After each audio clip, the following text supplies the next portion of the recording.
Well, greetings, everybody. Welcome once again to the RecPoker podcast, sponsored as always by Running Aces Racetrack, Casino, and Hotel, and website AMP. And in this chat's edition of the podcast, we're going to hang out with a familiar voice, a familiar person to all of you, Jonathan Little. He's a player, he's a coach, he's an author, he's head of pokercoaching.com, and he is a great ambassador of the game. Before we jump into Jonathan, let me introduce the panel. My name is Steve Fredland. I go by RecPoker Steve in the Poker Stars home game. And last week, I gave you a quote from Idowu Koyinikan and loved this. I've got another one from him. He says, "He who masters the power formed by a group of people working together has within his grasp one of the greatest powers known to man." That sounds like a good one. My name's Jim Reed, and I'm just here to say that only a fool worries about things that he cannot change. Oh, nice. Call me a fool. Well, before we jump into Jonathan, real quick, we're going to talk about this later in the episode and some of our community happenings. But just real quick, the free Jatin training has wrapped up by the time you're listening to this.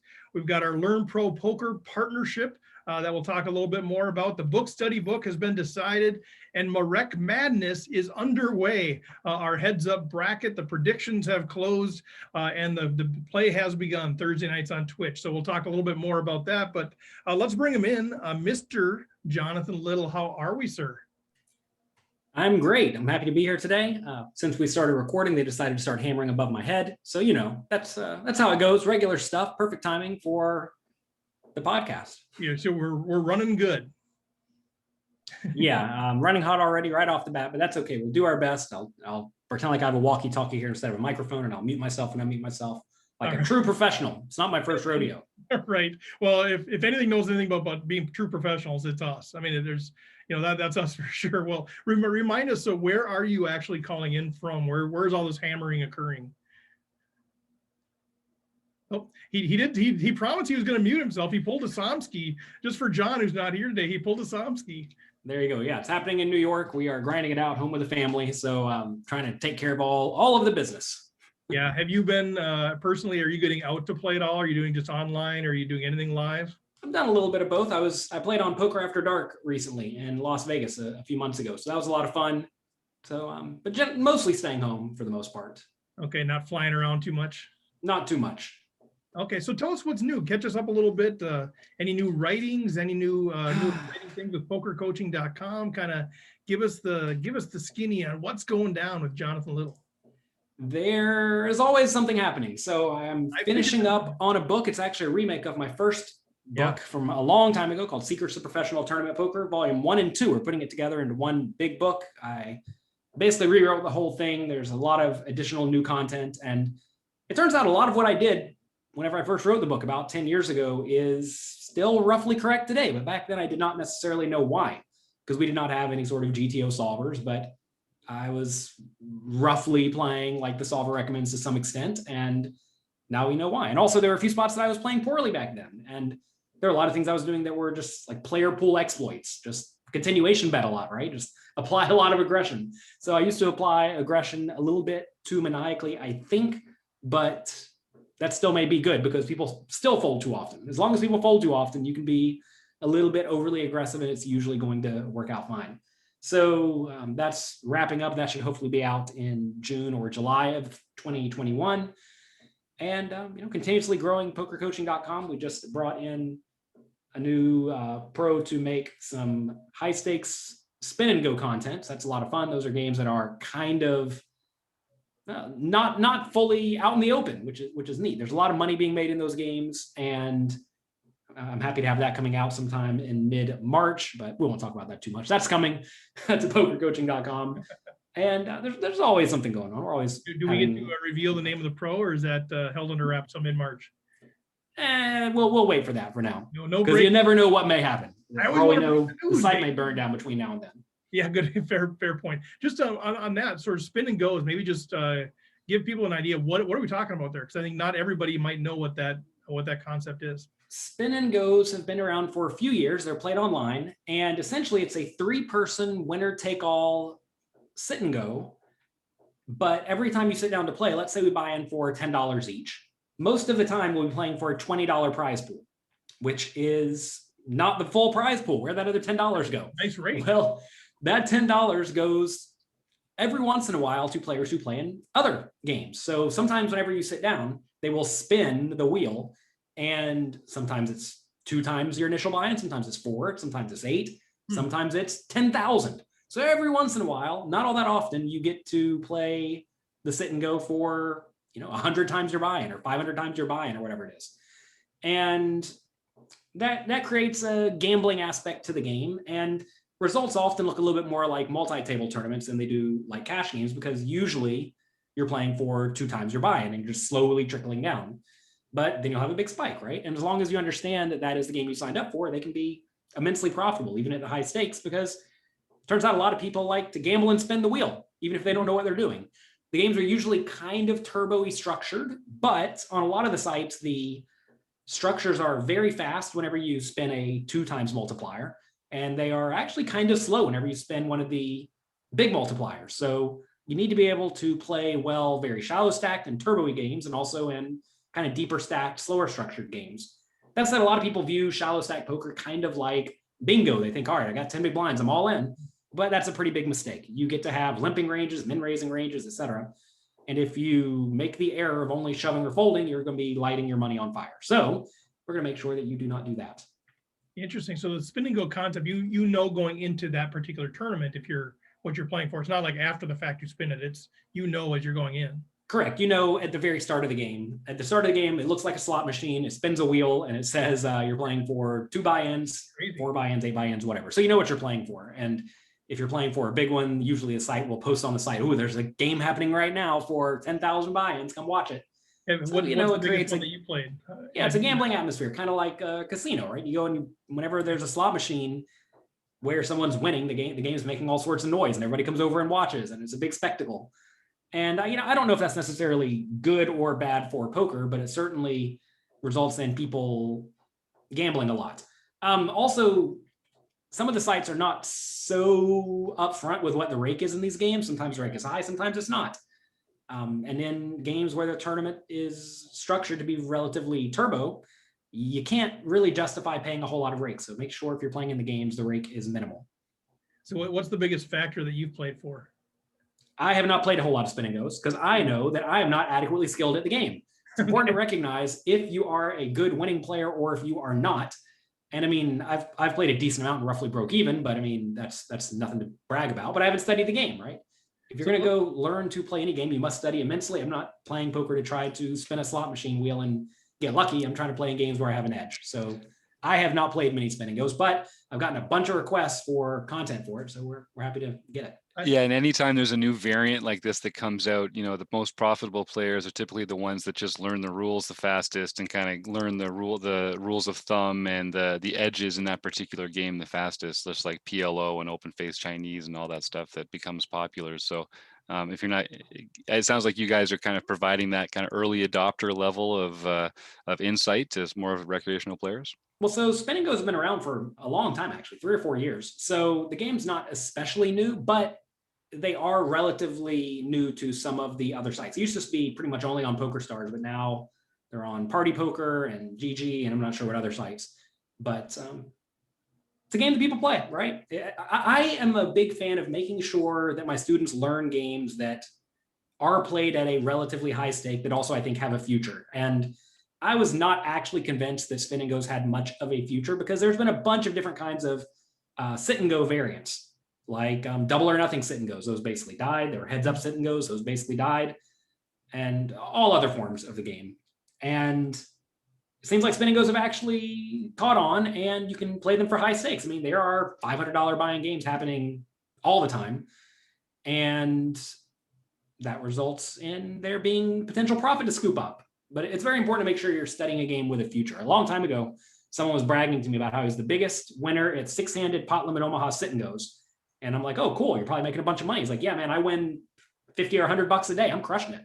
And it's true. He did. He was playing the $10 games, had a solid ROI, 30% or something. And it provided him about a $50 or $100 per day income. And I do not want my students devoting their life to a game where they can win at most $50 or $100 a day. So while I may miss out on some of the like early adoption money that comes from playing in a new game where a lot of people are not fully versed in what they're doing. In exchange for that, I don't waste their time learning a game that most likely will die. And it turns out most games do kind of die, or at least dwindle down to some extent. Mm-hmm. So we're joined by Troy Chapman from Australia too. So we joined the panel, so you might hear another voice jump in here. But I kind of want to touch a little bit on what you just said about the, okay, so what we know from the recreational world. Here's Jonathan Little, very accomplished player.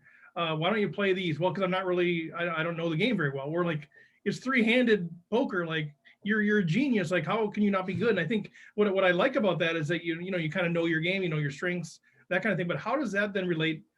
What principle can we take out of that as recreational players? Because I think a lot of us are not great at really being disciplined about choosing the right stakes, the right games, the right situations for us. Like talk a little bit about that, about how we should be thinking about game selection when we have options.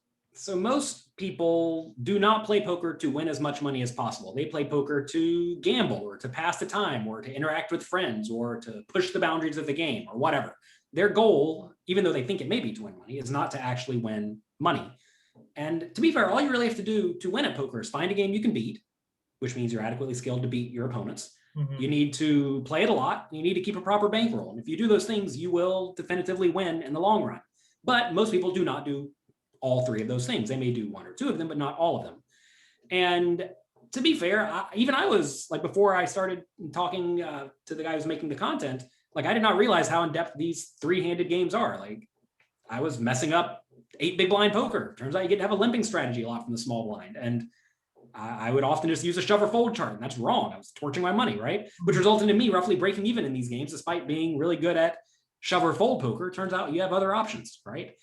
And it turns out there's a lot of mixed strategies, and it's a tough game. And I fully recognize it's a tough game since I've studied it a decent amount. I've been through a lot of the content. And most people do not recognize that, right? They think it's just a bingo game. And if you think that, well, you're going to lose your money. And I want to make sure I'm not losing my money. Also, sit and goes are a game where you kind of need to put in a lot of volume to essentially guarantee a decently high win rate. And at this point in my career, I don't really want to sit and play in the spin and goes that I, if not a world-class sit and go player, could beat. So maybe I could beat, let's say, $50 games. Maybe that lets me win $50 or $100 an hour, which is good money, but not like a ton of money. And I'd rather be hanging out with my kids at this point. So that's why I do not sit there and grind it out all day, because I do not want to sit and grind out spin and goes all day. And especially with a game like spin and goes, there's going to be an immense amount of variance. And you got to put in good volume to get that giant multiplier. And then you have to win that giant multiplier. So I realize that is not for me right now. That said, if you gave me that game when I was younger and had a lot of free time to sit down and grind out poker, I would have loved it.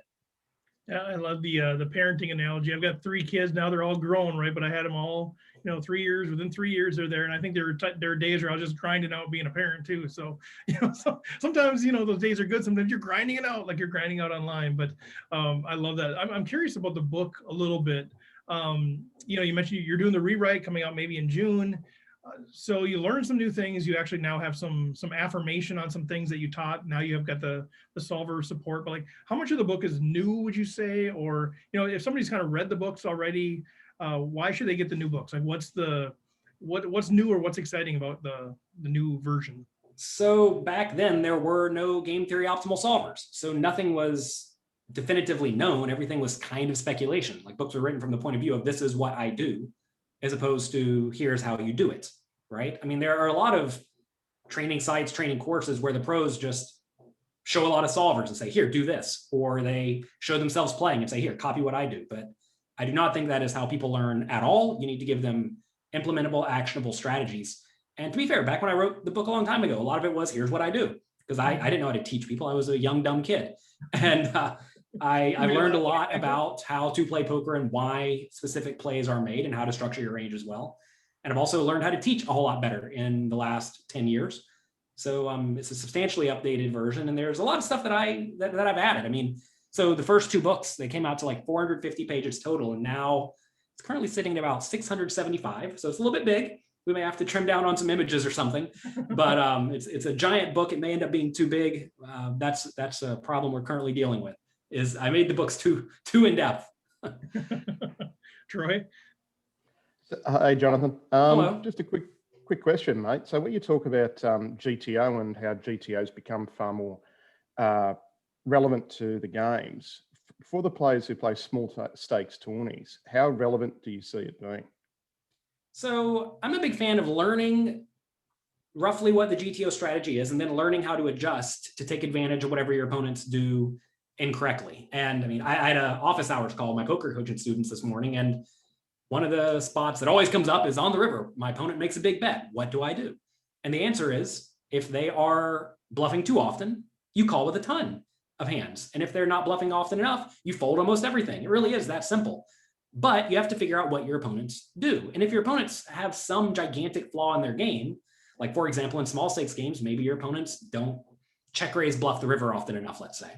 So if you find yourself on the river and you value bet with, I don't know, two pair, top kicker, or an over pair or whatever, and they will check raise you, you should probably fold, even though from a GTO point of view, you'd find a whole lot of calls in these spots.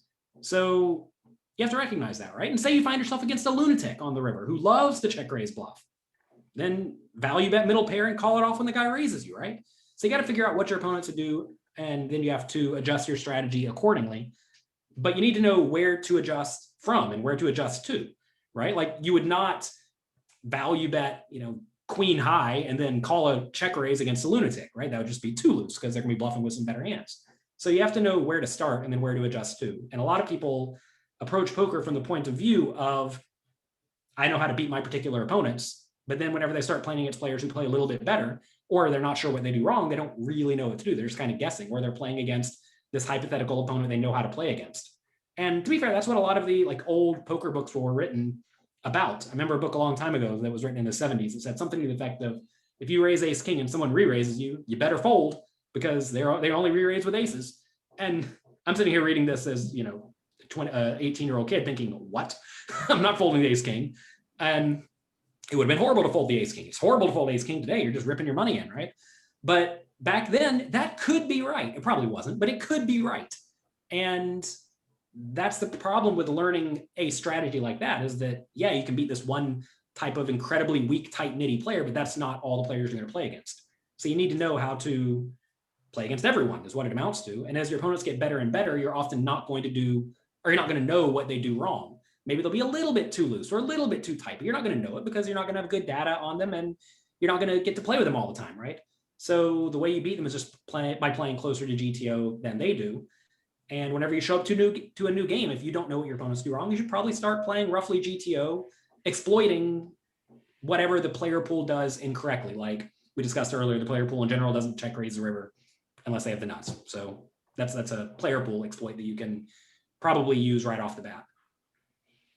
I'm curious. So, Ed, what I love about all of your research and writing that you've done is you do run the gamut. It's not just, you don't just play these 10Ks and higher. You've written about small stakes poker and all these things. So we talk about GTO and exploitative play and all these things. I'm curious, as you go down in the ranks, you mentioned check raising the river as an exploit that they don't do it enough. Are there other, for recreational players, give us an example of one or two or three other things where you just generally think, lower level people are really exploitable? Are they opening too many hands? Are they bluffing too much? Are they not bluffing enough in spots? What are those few things that you think is the biggest deviation from GTO for recreational players? Most players do not protect their passive ranges nearly often enough. And to be clear, I make a point to play smaller stakes games in addition to the regular high stakes games I play to make money, because it's my job to teach my students how to win. And I need to make sure I get experience in those games. I'm not someone playing the high stakes games, because then I'd be out of touch to some extent, right? So it's very important to make sure you stay in touch when you're trying to help people learn whatever it is they're trying to learn. And essentially, even in the medium stakes games and high stakes games, unless you're playing against a really, really strong player, whenever someone calls as opposed to raises, my English is messed up. Whenever someone calls your bet when they could have raised, they usually lack the absolute best hands. So what happens is their calling range becomes relatively capped at top pair bad kicker or worse. So let's say a spot that comes up all the time is they fold you in the small blind, right? Fold you in a small blind playing any stack depth really, but let's say 50 big blinds deep. That's a spot where the GTO strategy involves a lot of limping because you're getting very good pot odds. Mm-hmm. But you should actually be raising a lot. I've seen many samples from good players where they've done a lot of limping, a lot of raising, and it turns out raising way too often makes way more money than playing the GTO strategy in this spot, because when you raise from the small blind, people fold their big blind too often, just a little bit too often. They overfold by 5 or 10%. And then when you continuation bet the flop for 40% pot or 30% pot, they overfold by 5 or 10%. And this results in you just picking up little bits of equity on every betting round, and you essentially just run them over. Now, sometimes you're going to triple barrel off and they're going to call you down and you're going to lose a lot of money. And that's what deters a lot of people from making these aggressive plays, because they're deathly afraid of getting stacked. But you got to understand, you're going to get stacked sometimes when you play poker, especially when you're playing poker tournaments. Most of the time you lose, right? It doesn't really matter how you lose as long as you are making equity along the way. And triple barreling from the small blind is a spot that you'll make a ton of money, but a lot of people don't want to do it. They just want to limp or they want to fold a lot. And that results in their opponents winning small bits of money. So that's a spot that comes up very regularly. Usually whenever you raise before the flop, if someone in the blinds re-raises you, if they 3-bet you, that's usually a much stronger range than normal. Most people do not bluff nearly often enough. They should usually be 3-betting stuff like good suited connected hands, good suited high cards. And they just don't. They just do a lot of calling. So typically when people 3-bet from out of position in the blinds, it's very, very weighted towards value hands, which allows you to call with your hands with good implied odds and fold everything else. Some people who are a little bit overly aggressive, they know they're supposed to 3-bet a lot, so they 3-bet the button and the cutoff a lot, which may be fine, but then they fold too often to 4-bets. So find those people who are a little bit overly aggressive pre-flop, who expect their opponents to play straightforwardly against 3-bets, and then just 4-bet them a ton. So really you want to look for spots where your opponents are out of line, either by being too aggressive or too passive. And you got to pay attention, right? Take notes on your opponents. If you see that they fold a lot in a particular scenario, you should start bluffing a ton. And if you see them, putting their money in very frequently, like let's say you raise from the cutoff and they 3-bet you from the small blind, if you know their range is really strong there, and it seems like they never fold to you, well, they're probably not going to. They probably just have a lot of good hands. So you want to take notes, pay attention to what your opponent's doing correctly, and then adjust your strategy accordingly. It just sounds so easy. It's so easy, right? Well, just play this way and adjust. Come on. If you know what they're going to do, it actually is very easy. The hard thing is actually knowing what they're going to do and putting in an adequate amount of volume with a proper bankroll to withstand the natural swings you're going to experience. Because, for example, the triple barreling spot from the small blind, I can guarantee it makes more money than limping. I have loads and loads of data on it, but you are going to have bigger swings because sometimes you're going to bet the flop, bet the turn, shove the river. They're going to call you with top pair and you're going to be out. Or sometimes they're going to call you with bottom pair because you just happen to run into one of the calling stations. And you don't know, you just know it's profitable against the player pool in general. And when that happens, take notes. Okay, don't triple barrel this guy all that often because they call down really wide. And then next time you run into that player, you'll know to not triple barrel them. So definitely look for spots like that, but understand you're going to have swings. And that's okay. Enjoy it. That's okay, right? Chapo? Just another quick question on that. So when you're playing live, I play a lot of live tourneys, if you haven't quite worked out the accent yet. So I'm down in Australia. The live tourney scene is still up and running. I play in a lot of the tourneys that might be up to, say, $150 to $200 buy-in.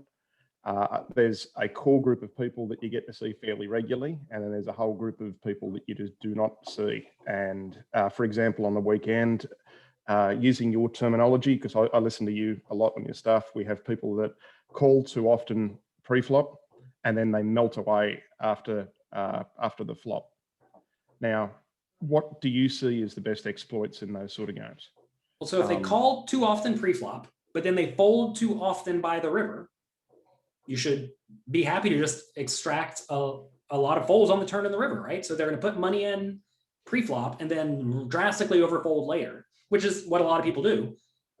That should result in you bluffing a lot on the turn in the river. So play normally pre-flop, right? Don't get too out of line pre-flop, and then just be willing to bluff way more often with hands that cannot win at the showdown. Any gut shot straight draw or 2 overcard type hand or whatever, any hand that cannot win at the showdown, realistically, you should be bluffing with it.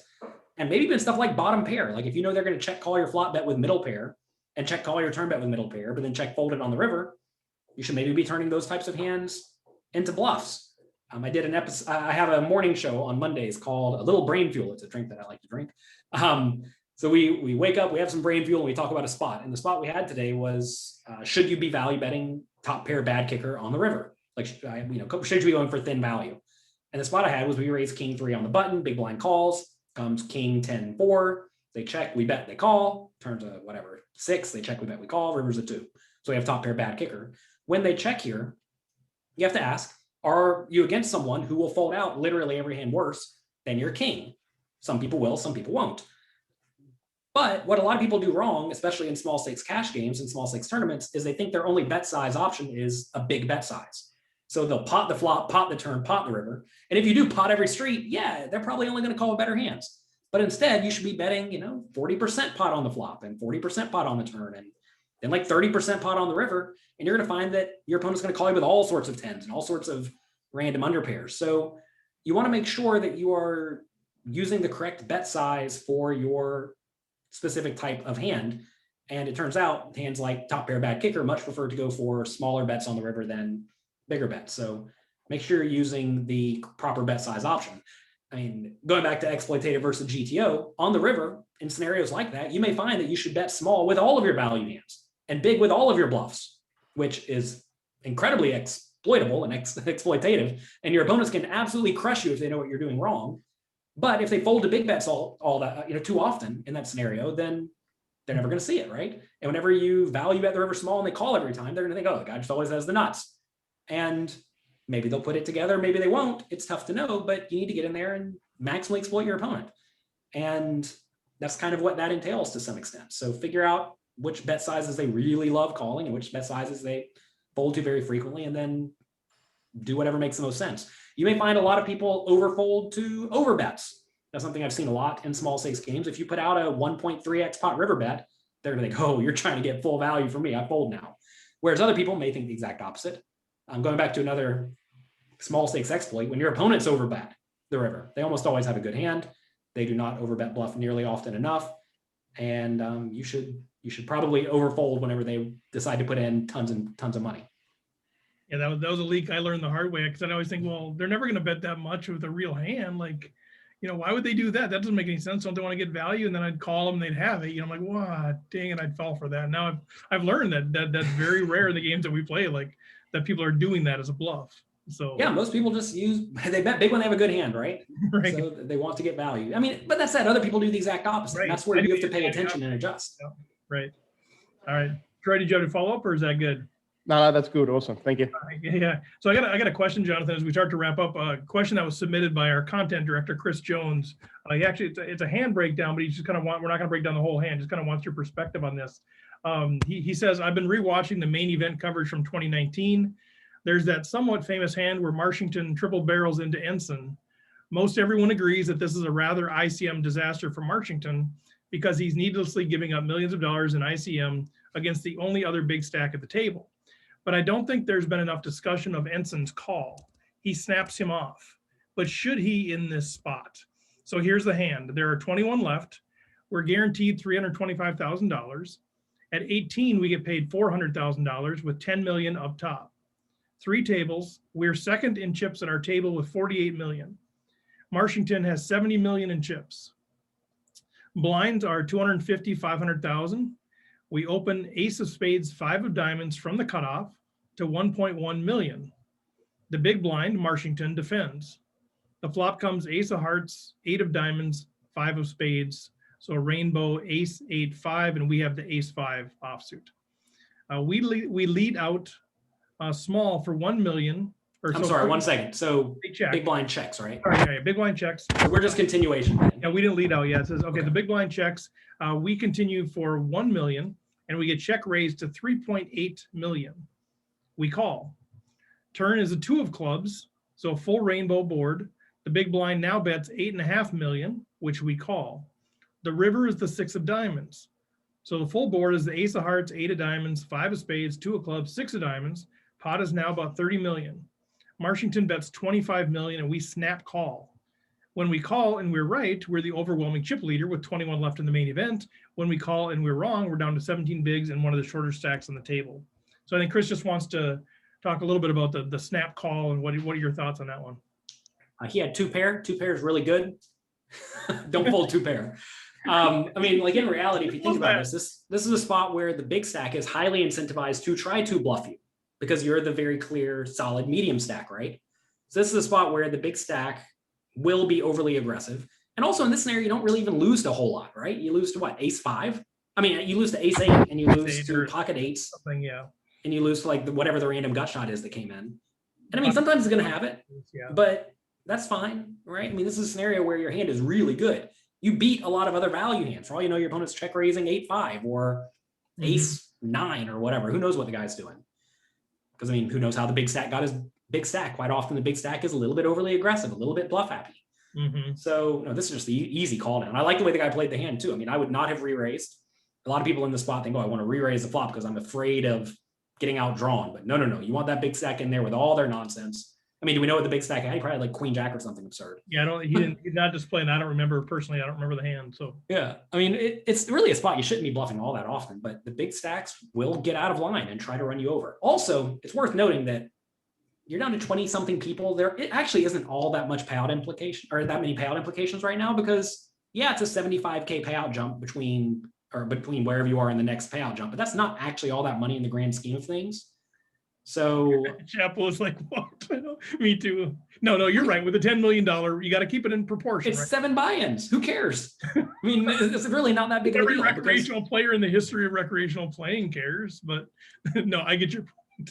Yeah, I mean, you always have to think in terms of buy-ins. If you care about the money at the end of the tournament, you probably should not have played the tournament to begin with.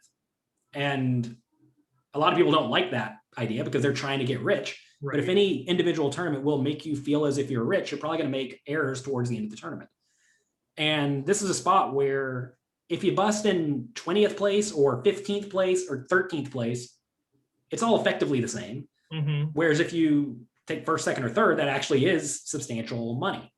So, right, this is a prime spot to just let the guy bluff off. I mean, I love the way the ace 5 played it. I may not even raise pre-flop, but if I am going to raise pre-flop with the ace 5 and the cutoff into the big stacks big blind, I'm definitely not folding. That's for sure. Yeah, get 2 pair. So do you think, I mean, to Chris's point, do you think the Marshington was an ICM disaster, or do you feel you kind of like how he played that aggressively because he's going to get a lot of folds? He just happened to run into 2 pair.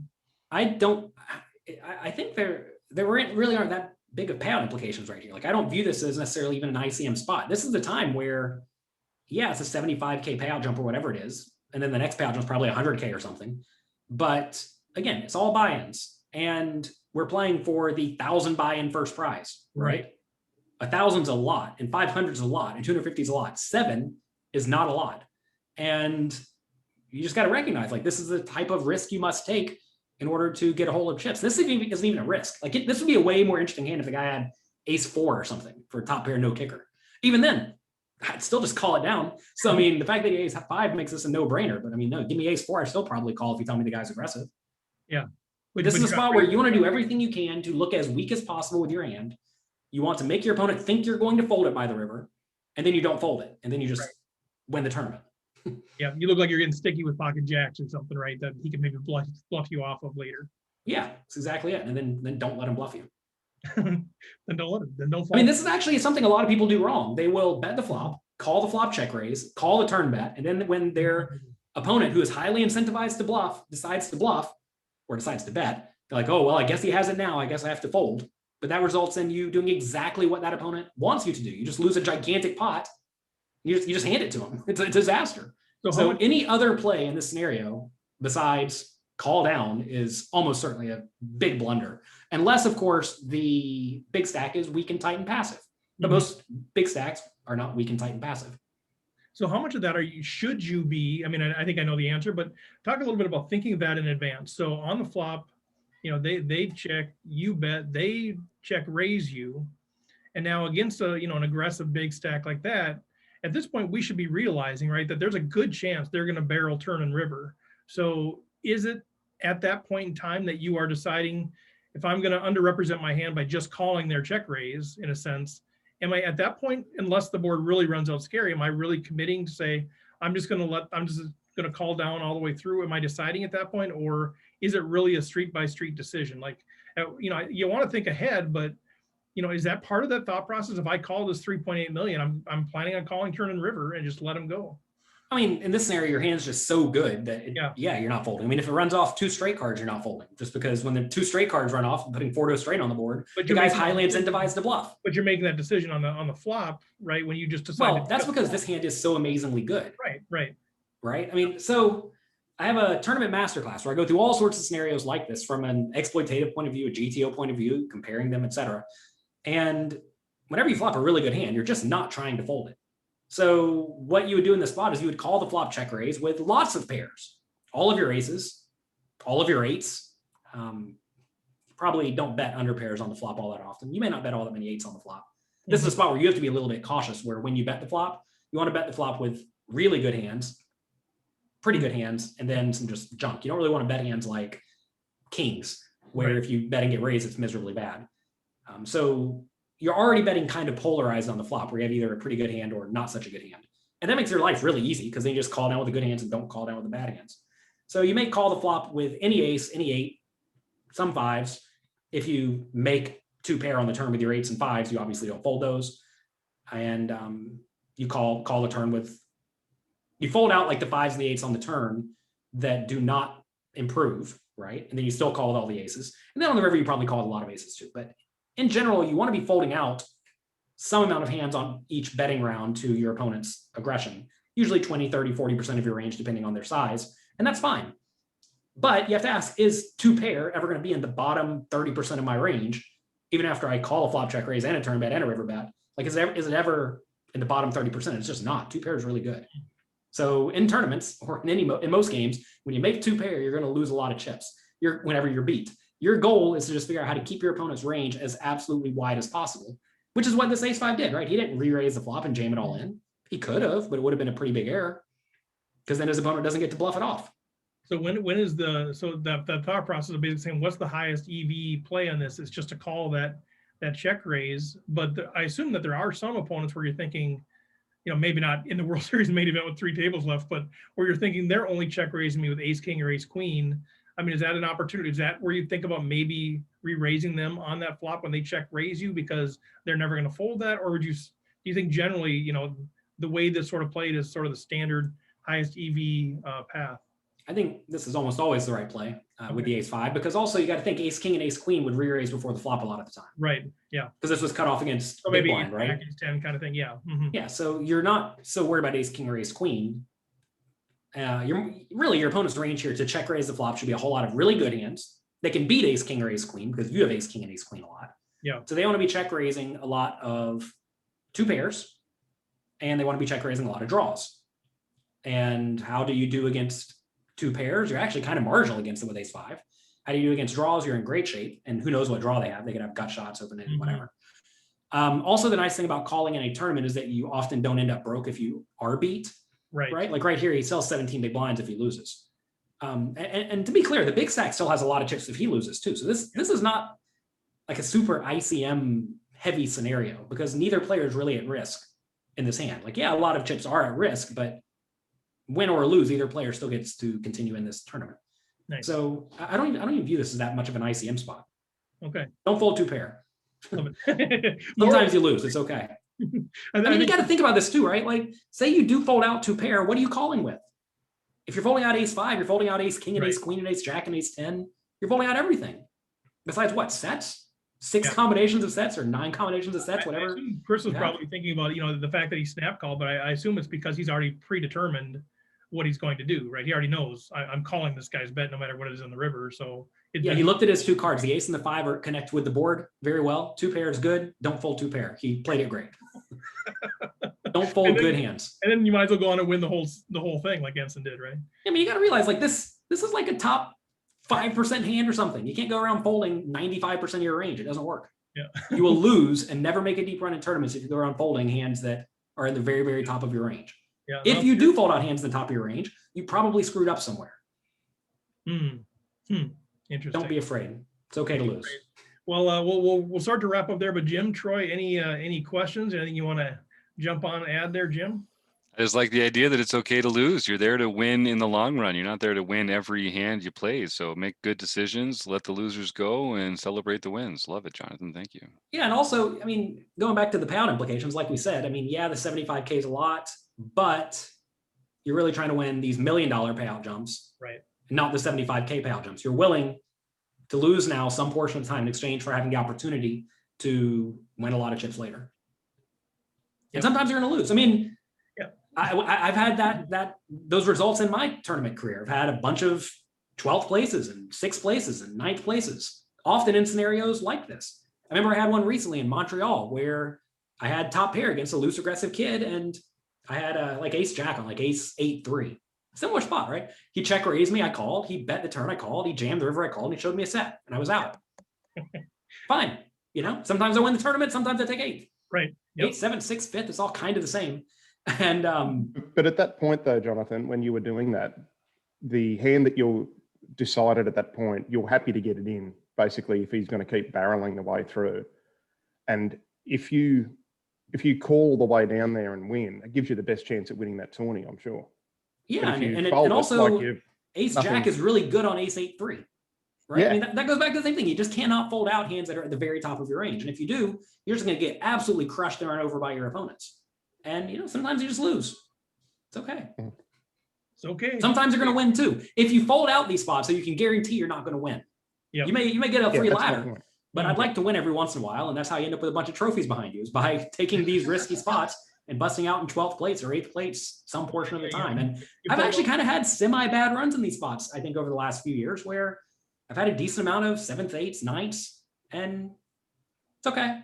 I'm happy with it. I'm going to keep doing it.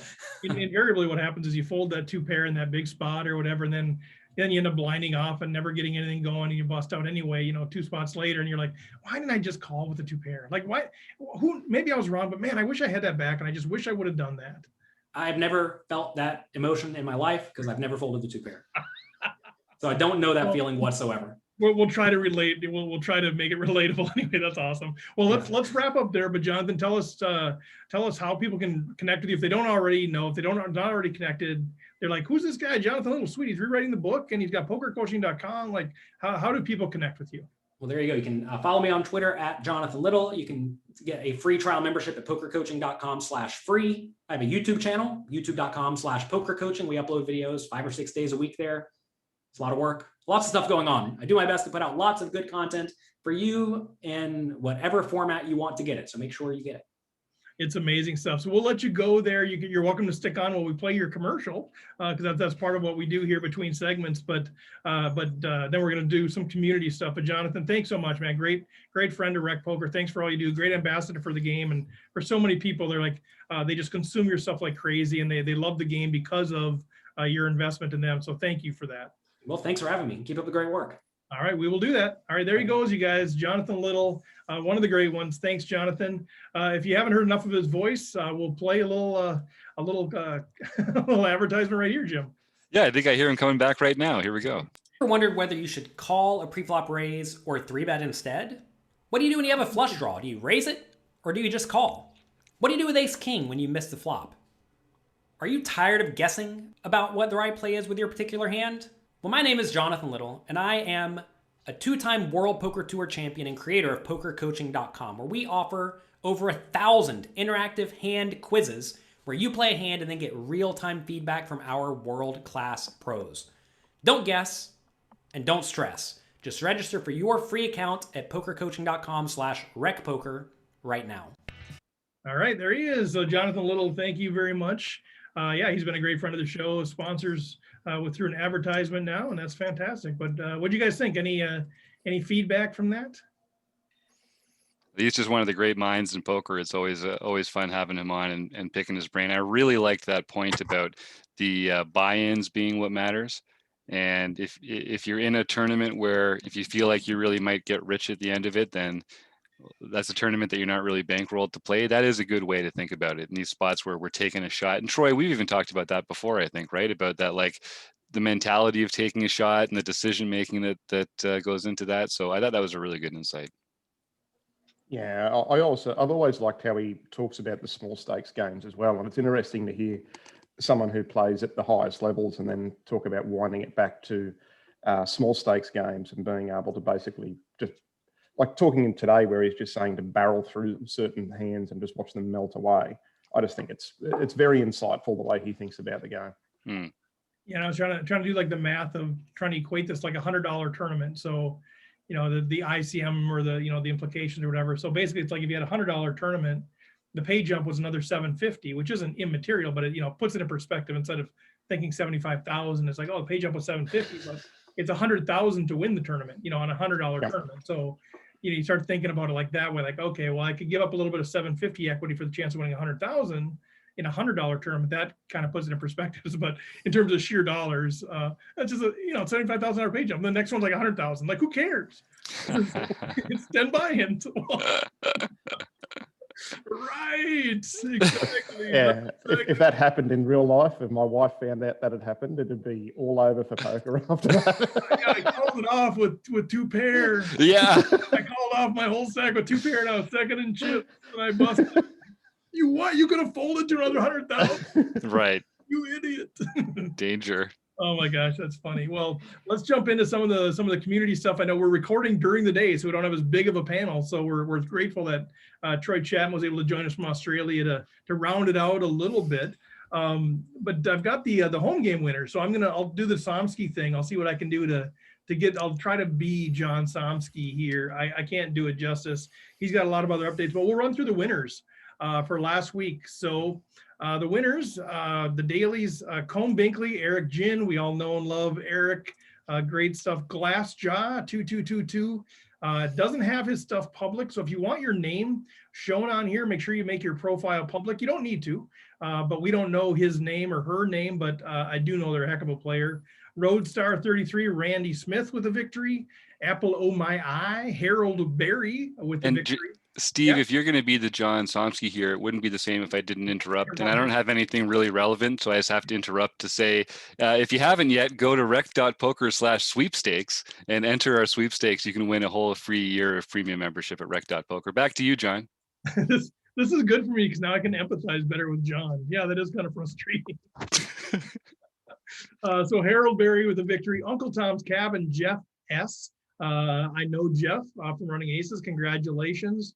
To him, Window Guy 1954, Howie Guerin. Howie, he's been climbing up the leaderboard, like top 10, top 3, top 2, and he didn't have his name public. He's like, how do I get my name public? And he did it just in time to get the shout out on the podcast. So he wins the daily. Keck Geek 65. Every week wouldn't be the same if Jacob Kiki didn't get mentioned on here. So he won a mixed game. That must have been the mixed game practice tournament, which was PLO. So we're leading into the second Wednesday of every month. We do our PLO, our mixed game tournament, PLO in March. And so we run a practice tournament every Saturday night. So Jacob took that down. Jill Burke, who goes by Illy Chippies, she wins the international tournament. The other international tournament was won by Rick the Good Dog, Rick Rock Omen. And then Be the Kid, Brian Morey, took down his first daily of the year, his second overall. That must have been on Sunday night. So those are your home game winners. So just a note to y'all, a lot of pins were given out. So these people have all earned pins. We keep track of the earned pins. If you buy merchandise, we send you your pins. If you're a paid member, we send you your pins. If you're not either of those things and you want your pin, send us $10. We'll send you your pin, or we'll hang on to it until we see you in real life. So that's the deal with the pins, but we do track them all. There's a lot of pins that we've given away. I gotta order more, Jim. We go through a lot of pins. Remember when we did this, Jim, when it was like, we're gonna give away pins, and we bought an inventory of pins, and like we're gonna give away a pin a month, 1 pin a month. We honestly planned on giving away 1 pin a month. I know. When we placed the order. Oh. And I thought when we placed the order, Steve and I talked about getting like a bulk discount on some of the pins, and we were like, no, we'll never be able to give away that many pins. Why would we order 250 pins? Oh my God, we need more pins. That's like 6 months worth. We're out of pins. We need more pins. Money. So if you're wondering why we do need to charge a little bit, feel free to wait until you win a few pins, then send us $10. We'll send you all the pins. But otherwise, order some merch, order a hat or something like Chapo's hat, or be a premium member, or you don't need your pins. But once we go live, I think a number of us are looking forward to sporting them on our hats or on our lapels or whatever. It'll be fun. We still haven't yet announced how to win the gold and the bigger pins. There's 4 categories of pins. Only gold and silver, bronze and silver are out there now. So with that, anything else that we need to talk about? Jim, I teased up a few things at the beginning. You got anything on your mind, or Troy? We've got some new exciting groups and forums coming out on the RecPoker website. Yeah, you may see a few new events on Saturday afternoons as well.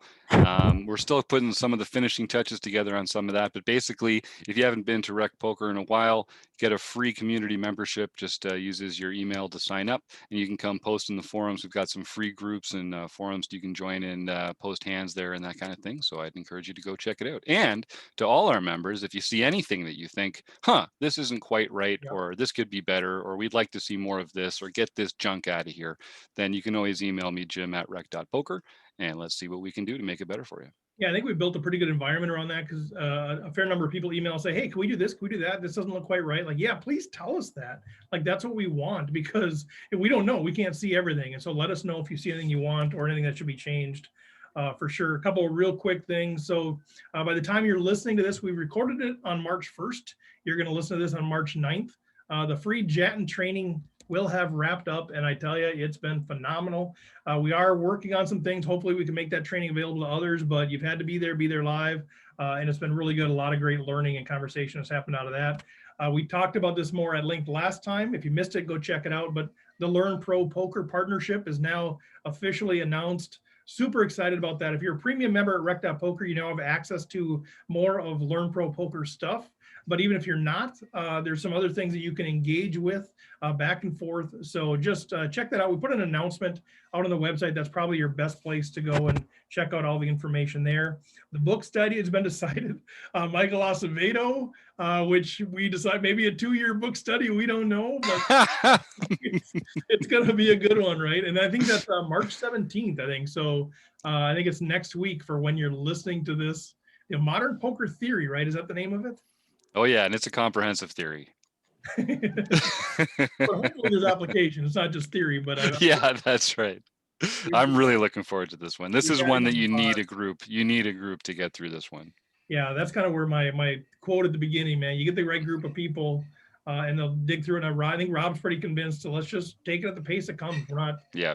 There's no rush. It's our own guideline. We're the bosses. We can decide. We don't have to complete 1 or 2 chapters every week. So we'll take it at the right pace. The book study is amazing as part of the membership offer. So if I can encourage anyone to get involved in that, I've done the Short Stack Ninja and the game plan. It's helped my game, and I just think it's an amazing resource that people should take advantage of. And if you're not a premium member, get on board with it and get involved. It's such a good way to engage with others out there in the community, talk hands, and talk through concepts. Such a good way to get your poker moving forward.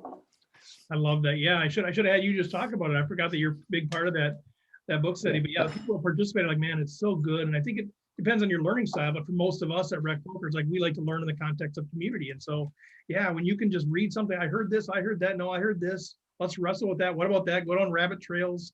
Yeah, fantastic stuff. So you get to listen to Troy's Australian voice too while he's doing that. If you're not listening to him, I mean, Troy's doing some live streaming stuff too. So you should check out Troy, right? You're still doing some of that on the Discord channel, right?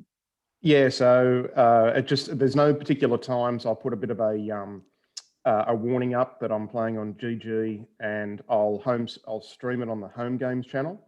And keeping in mind, if I am streaming it, it's live. So and you've got the ability to talk through a hand with me and tell me that I'm doing it right or wrong. But it's all fun. I'm playing in usually a small stakes tourney. And if I'm on, jump on board, talk through a hand, make sure I do something different, wrong, right. It doesn't matter. It's all for fun. And if you want to do it, please jump on. Yeah, that's great. Voice channel and Discord for that, Jim. Yeah, and I'll stream it so you can see exactly the GG. Well, that's right. Yeah, it's the voice channel, but there is video with it as well. I know I jumped on there one time real quick. It was pretty sweet, man. Nice. And our listeners are going to get their ears full of Troy, because I think, Troy, we did an episode of the Rec Room podcast talking about game selection and study habits, and that's coming out probably this week or in the next couple of weeks as well. So there you go. Welcome to Troy Chapman. Thanks for being here, pal. Instant celebrity status down under. I love it. And then the last thing I wanted to mention, just I guess that by the time this aired, we will have already had the first week of our Twitch. Thursday night is usually streaming with Taylor Moss, and eventually we got to get Chapo out there too. But normally that's Taylor Moss streaming the home game, and if he's doing some ACR stuff or whatever. But for the month of March, we have Rec Madness going on, which is our version of March Madness, trying to squeeze it into the rec world. But 8 of us playing heads up in a tournament bracket style format. And so I'm not going to tease anything, but you will have already viewed the first Thursday. So join us this Thursday for the next matchups of round one. We're doing the first two matchups on the first night, the second two matchups of round one on the second week of March, and then you got round two, those two matchups, and then you got the heads up match is going to be the best of three between the two people that advance, the best of three on that final Thursday. Jim? And Ryan LaPlante's going to join us and do some commentating in the booth for that. So we're actually going to have some live analysis of the results of the match. We've got the whole cards up so everyone can see the two crushers going at it. And Ryan and I will be laying on a little calling the action and commentary. So I'm really looking forward to it. Yeah, so there'll be commentary each week. But yeah, Jim's talking about like the championship, the best 2 out of 3, which hopefully it'll go 3. That would be fun. But yeah, Jim and Ryan LaPlante calling the action. And like I said, like, how do you have the whole cards up? Well, we did a little video editing. We're going to do a little video editing. So we've got the recordings of the things. We'll edit them so that both cards will be up. Obviously not as they're playing, but after the fact. So the commentary will be able to see both hands and make some thoughts. So if you ever wanted to kind of improve your heads up game, which I need to do for sure, this is a great opportunity to do that, kind of see what's happening and what people are doing and then hear the commentary. So super excited about that deal. I think that's all I have. You guys have anything else happening around RecPoker Nation that we need to? Oh man, every day is just a new experience. There's a video or an event. Like we've got 3 things happening on some days out here. Just come to rec.poker and check it out. You'll find something fun. Absolutely, yeah. And we're looking at other partnerships and we're looking at the live scene, man. Once we get to be like Troy and be live in Australia or whatever, but we're really looking at how can we go big when we go live and get community rebuilt around so many of us that have been dying to see people. So we're excited about what happens once we get immunized and all that jazz. All right, well, let's wrap it up there. Jim, I'll give you a signal in a second, but I've got to find my right slide. How's that? Because a little behind the scenes here. I can't find it. So Jim, why don't you just go ahead and I'll just wing it. All right. Well, thanks to Troy. Thanks to Jim. Thanks to Jonathan Little. Thanks to Running Aces. Hotel on a peaceful podcast. Great partnership.